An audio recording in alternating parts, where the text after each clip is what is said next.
தமிழ்நாட்டில் மதிய உணவு திட்டத்திற்கு அடித்தளமிட்டது காமராசரா அல்லது நீதி கட்சியா என்ற சர்ச்சை பல ஆண்டுகளாகவே தொடர்ந்து கொண்டிருக்கிறது.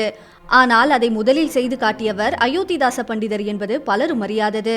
தென்னிந்தியாவின் முதல் சாதி எதிர்ப்பு போராளியாக அறியப்படும் அயோத்திதாசர் பண்டிதர் சாதியால் ஒடுக்கப்பட்ட மக்களை கல்விதான் மீட்கும் என உறுதியாக நினைத்தார். இதனால் 1892களில் அமெரிக்க ராணுவ அதிகாரியான கர்னல் ஆல்காட் உதவியுடன் பட்டியலின மக்களுக்காக அடையாறு உட்பட சென்னையில் உள்ள சில பகுதிகளில் அயோத்திதாசர் பண்டிதர் பள்ளிகளை தொடங்கினார். அந்த பள்ளிகளில் 1894ஆம் ஆண்டு முதல் 1909 வரை மாணவர்களுக்கு இலவசமாக மதிய உணவு வழங்கப்பட்டது.